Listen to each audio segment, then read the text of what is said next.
എല്ലാവർക്കും പെസഹ തിരുനാളിന്റെ മംഗളങ്ങൾ. ഇന്ന് പെസഹ അപ്പത്തിന്റെയും പെസഹ പാലിന്റെയും റെസിപ്പിയാണ് കേട്ടോ. പെസഹ അപ്പം രണ്ട് രീതിയിൽ നമ്മൾ ചെയ്യാറുണ്ട്. ആവിയിൽ വേവിച്ചും അതുപോലെ ചുട്ടെടുത്തും രണ്ടും കാണിക്കുന്നുണ്ട്. പിന്നെ പെസഹ പാല്. അപ്പൊ നമുക്ക് നേരെ റെസിപ്പിയിലേക്ക് പോവാം. ഞാൻ ആദ്യം പറഞ്ഞ പോലെ തന്നെ രണ്ട് രീതിയിൽ പെസഹാപ്പം ഉണ്ട്. ഒന്ന് ഇതുപോലെ ആവിയിൽ വേവിച്ചെടുക്കുന്നതും പിന്നെ ഒന്ന് ഇതുപോലെ ചുട്ടെടുക്കുന്നതും. അപ്പോൾ ആദ്യം നമുക്ക് ചുട്ടെടുക്കുന്ന പെസഹാപ്പത്തിൻ്റെ റെസിപ്പി നോക്കാം. അപ്പോൾ അതിനായിട്ട് പച്ചരി ഒരു 3 മണിക്കൂർ നേരമെങ്കിലും വെള്ളത്തിലിട്ട് നന്നായിട്ടൊന്ന് കുതിർത്തിയെടുക്കണം. വെള്ളം നന്നായിട്ട് വാർത്ത് കളഞ്ഞ ശേഷം നമുക്കിത് പൊടിച്ചെടുക്കാനുള്ളതാണ്. 3/4 കപ്പാണ് കേട്ടോ ഞാൻ പച്ചരി എടുത്തിരിക്കുന്നത്. നന്നായിട്ട് തന്നെ പൊടിച്ചെടുക്കണം, ഒത്തിരി തരികളൊന്നും ഇല്ലാതെ. അപ്പോൾ പൊടിച്ചെടുത്തത് നമ്മൾ ഈ ഒരു പാത്രത്തിലേക്ക് മാറ്റുന്നുണ്ട്. അടുത്തത് നമുക്ക് വേണ്ടത് ഉഴുന്നാണ്. ഉഴുന്ന് ഞാനിവിടെ 3/4 ഗ്ലാസ് തന്നെയാണ് കേട്ടോ എടുത്തിരിക്കുന്നത്. നന്നായിട്ട് തന്നെ ഇത് വറുത്തെടുക്കണം. അപ്പോൾ വറക്കുമ്പോൾ ലോ ടു മീഡിയം ഫ്ലെയിമിൽ തന്നെ വെച്ച് ഇത് വറക്കണം കേട്ടോ. എങ്കിൽ മാത്രമാണ് നമ്മുടെ ഉഴുന്ന് എല്ലായിടത്തും ഒരുപോലെ നമുക്ക് വറുത്ത് ഒരുപോലെ കളറൊക്കെ മാറി കിട്ടുള്ളൂ. ഇതുപോലെ വറുത്തെടുക്കണം. ഇത് നന്നായിട്ട് കഴുകിയെടുക്കാം. കഴുകിയെടുത്ത് വെള്ളത്തിലിട്ടൊന്ന് കുതിർത്തിയെടുത്തിട്ട് ഇത് അരച്ചെടുക്കാം. 3/4 കപ്പ് ഉഴുന്നിന് ഏതാണ്ട് 1 കപ്പോളം വെള്ളം ഒഴിച്ചു കൊടുത്തിട്ട് അരച്ചെടുക്കാം കേട്ടോ. ഒട്ടും തന്നെ തരിയില്ലാതെ ഇതുപോലെ തന്നെ അരച്ചെടുക്കണേ. അപ്പോൾ ഇതുകൂടെ നമ്മുടെ അരി പൊടിച്ചു വെച്ചതിലേക്ക് നമുക്ക് ചേർക്കാം. ഇനി നമുക്ക് കുറച്ച് ഉള്ളി വറുത്തെടുക്കണം. അപ്പോൾ ഇപ്പോൾ പറഞ്ഞ ഒരളവിന് ഒരു 25ഓളം കുഞ്ഞുള്ളി എടുത്തിട്ടുണ്ട് കേട്ടോ ഞാൻ. ഇതുപോലെ വട്ടത്തിൽ അരിഞ്ഞു കൊടുത്തത് നല്ല ബ്രൗൺ കളറാവുന്നത് വരെ വറുത്ത് കോരി മാറ്റാം. ഇത് തേങ്ങാക്കൊത്ത് ഒരു പിടി എടുത്തിട്ടുണ്ട് കേട്ടോ. കുറച്ച് ചെറുതായിട്ട് അരിഞ്ഞത് ആ എണ്ണയിലേക്ക് തന്നെ ഇട്ട് കൊടുത്ത് അതും വറുത്ത് കോരാം. ഒരു 2-3 തണ്ട് കറിവേപ്പില കൂടെ വറുത്ത് കോരി മാറ്റി വയ്ക്കാം കേട്ടോ. ഇപ്പോൾ നമ്മൾ വറുത്ത് കോരി മാറ്റിയതെല്ലാം ഇതിലേക്ക് ചേർക്കുകയാണ് കേട്ടോ. അപ്പോൾ കുറച്ച് തേങ്ങാക്കൊത്തും കുറച്ച് ഉള്ളി വറുത്തതും ഒന്ന് മാറ്റി വെക്കുക. നമ്മൾ ആ അപ്പം ചുടുന്ന സമയത്ത് അതിൻ്റെ മുകളിൽ ഒരു ഭംഗിക്കായിട്ട് നമുക്ക് കുറച്ച് മുകളിൽ ഇട്ട് കൊടുക്കാം. ഇതിലേക്ക് ഏതാണ്ട് ഒരു 3/4 സ്പൂണിൻ്റെ താഴെ ഉപ്പ് കൂടെ ചേർക്കുന്നുണ്ട്. ഇതിലേക്ക് നമുക്ക് തേങ്ങയും നല്ല ജീരകവും കൂടെ ചതച്ച് ചേർക്കണം കേട്ടോ. ചിലടത്ത് കുഞ്ഞുള്ളിയും വെളുത്തുള്ളിയും കൂടെ ഇത് ചതയ്ക്കുന്നതിൻ്റെ കൂടെ ചേർക്കാറുണ്ട്. 1/2 കപ്പാണ് തേങ്ങ എടുത്തിരിക്കുന്നത്. 1 സ്പൂൺ നല്ല ജീരകവും. ഇനി ഇത് എല്ലാം കൂടെ നന്നായിട്ട് തന്നെ മിക്സ് ചെയ്തെടുക്കാം. വെള്ളം കുറേശ്ശെ ഒഴിച്ചു കൊടുക്കുക. ഒട്ടും വെള്ളം കൂടി പോവാതിരിക്കാനായിട്ട് ശ്രദ്ധിക്കണം. നമുക്ക് നല്ല കട്ടിയിൽ തന്നെ വേണം ഈ മാവിരിക്കാൻ. ഈ ഒരു കട്ടിയിൽ വേണം മാവിരിക്കാൻ. ഇനി ഇത് നമ്മൾ പാനിൽ ഒഴിച്ചു കൊടുത്ത് ചുട്ടെടുക്കുകയാണ്. അപ്പോൾ പാനിലേക്ക് കുറച്ച് വെളിച്ചെണ്ണ തടവി കൊടുക്കുന്നുണ്ട് കേട്ടോ. ഇനി അതിലേക്ക് കൈകൊണ്ട് തന്നെ ഇതുപോലെ കുറേശ്ശെ ഒഴിച്ച് വെച്ച് കൊടുത്തിട്ട് നമുക്ക് പരത്തിയെടുക്കാം. കുറച്ച് കട്ടിയിൽ തന്നെ പരത്തിയെടുക്കണം കേട്ടോ, ഇല്ലെങ്കിൽ നമ്മളിത് തിരിച്ചിടുന്ന സമയത്ത് പൊട്ടിപ്പോവും. ഇനി ഇതിൻ്റെ മുകളിലേക്ക് നമ്മൾ മാറ്റി വെച്ചിരിക്കുന്ന ആ കുറച്ച് ഉള്ളിയും തേങ്ങ വറുത്തതൊക്കെ കൂടെ കുറച്ച് ചേർത്ത് കൊടുക്കാം. ഇനി ഇത് ചുടുന്ന സമയത്ത് നമ്മൾ പെസഹയ്ക്ക് ഇത് ചുടുമ്പോൾ നമ്മൾ കുരുത്തോല, വെഞ്ചിരിച്ച കുരുത്തോല കൂടെ ഇതിൻ്റെ മുകളിൽ വെക്കാറുണ്ട്. ഇനി ഇത് ലോ ഫ്ലെയിമിൽ തന്നെ വെച്ച് ചുട്ടെടുക്കണം. ഇതൊന്ന് വെന്ത് തുടങ്ങുന്ന സമയത്ത് നമുക്ക് മുകളിൽ കുറച്ച് എണ്ണ കൂടെ ഒഴിച്ചു കൊടുക്കാം. ഏകദേശം ഒരു 15 മിനിറ്റോളം എടുക്കും നമ്മുടെ ഒരു സൈഡ് വെന്ത് കിട്ടാൻ. നമ്മൾ അത്യാവശ്യം കട്ടിയിലല്ലേ ഇത് പരത്തിയെടുക്കുന്നത്. നമ്മൾ മറിച്ചിട്ട ശേഷവും സൈഡിൽ കൂടെ കുറച്ച് എണ്ണയൊന്ന് ഒഴിച്ചു കൊടുക്കണേ. ഇനി ഏകദേശം ഒരു 10-15 മിനിറ്റോളം തന്നെ എടുക്കും. ഇപ്പോൾ നമ്മുടെ അപ്പം 2 സൈഡും വെന്തിട്ടുണ്ട്. അപ്പോൾ പെസഹായ്ക്ക് ചുടുമ്പോൾ കുരുത്തോല കൂടെ വെച്ച് ചുട്ടെടുക്കാം കേട്ടോ. അപ്പോൾ നമുക്കിനി പെസഹ പാലിൻ്റെ റെസിപ്പി നോക്കാം. ിലേക്ക് പോകാം. പെസഹ പാൽ ഓരോ നാട്ടിലും ഓരോ രീതിയിലാണ് ചെയ്യുക. ഇത് ഞങ്ങളൊക്കെ ചെയ്യുന്ന ഒരു രീതിയിലാണ് കേട്ടോ ഉണ്ടാക്കിയെടുക്കുന്നത്.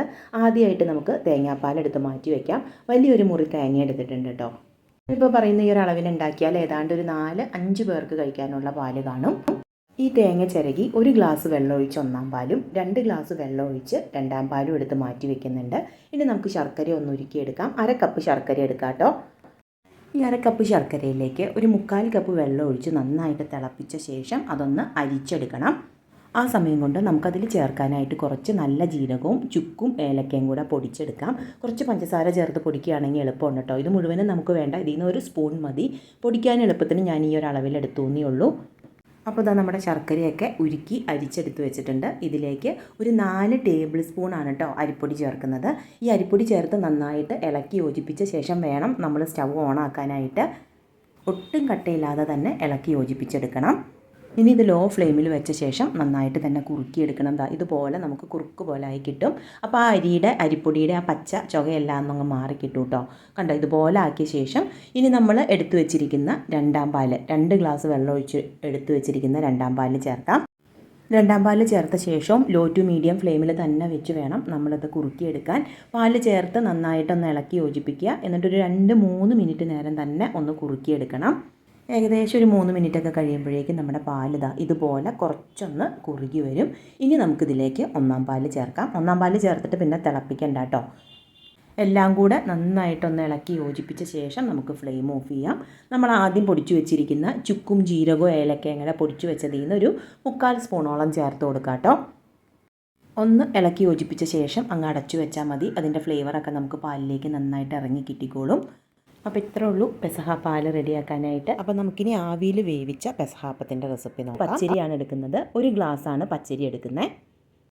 അതിൻ്റെ കൂടെ നമുക്ക് വേണ്ടത് ഉഴുന്ന് 1/2 ഗ്ലാസ്സാണ് കേട്ടോ. ഇനി ഇത് രണ്ടും കൂടെ നന്നായിട്ട് കഴുകി വൃത്തിയാക്കിയ ശേഷം ഏറ്റവും ചുരുങ്ങിയത് 10 മണിക്കൂർ നേരമെങ്കിലും വെള്ളത്തിലിട്ട് നന്നായിട്ട് കുതിർത്തിയെടുക്കണം. എങ്കിൽ മാത്രമാണ് നമുക്കിത് നല്ല സ്മൂത്തായിട്ട് അരച്ചെടുക്കാനായിട്ട് പറ്റുള്ളൂ. പെസഹയുടെ അന്ന് വൈകിട്ടത്തേക്ക് ഉണ്ടാക്കാനാണെങ്കിൽ രാവിലെ എണീക്കുമ്പോൾ തന്നെ വെള്ളത്തിലിട്ട് വെച്ചാൽ മതി. ഇതുപോലെ നന്നായിട്ട് കുതിർന്ന് കിട്ടിയ ശേഷം നമുക്കിത് മിക്സിയുടെ ജാറിലേക്ക് ഇട്ട് കൊടുത്ത് നന്നായിട്ട് തന്നെ അങ്ങ് അരച്ചെടുക്കണം. ഈ ഒരു അളവിന് 1.5 ഗ്ലാസോളം വെള്ളം ഒഴിച്ചു കൊടുത്താൽ മതി കേട്ടോ. അരച്ചെടുക്കുമ്പോൾ കണ്ടോ, ഇതുപോലെ ഒട്ടും തരിയില്ലാതെ വേണം ഇത് അരച്ചെടുക്കാൻ. ഇനി ഇപ്പോൾ ഞാനിതൊരു പാത്രത്തിലേക്ക് മാറ്റുന്നുണ്ട്. ഇതിൻ്റെ കൂടെ നമുക്കൊരു തേങ്ങയുടെ ഒരു കൂട്ടുകൂടെ ചേർക്കണം. ഒരു 1/2 കപ്പോളം തേങ്ങ എടുക്കുന്നുണ്ട് കേട്ടോ. ഈ തേങ്ങയുടെ കൂടെ 1/2 സ്പൂൺ ജീരകവും ഒരു 5 6 കുഞ്ഞുള്ളിയും ചേർക്കാം.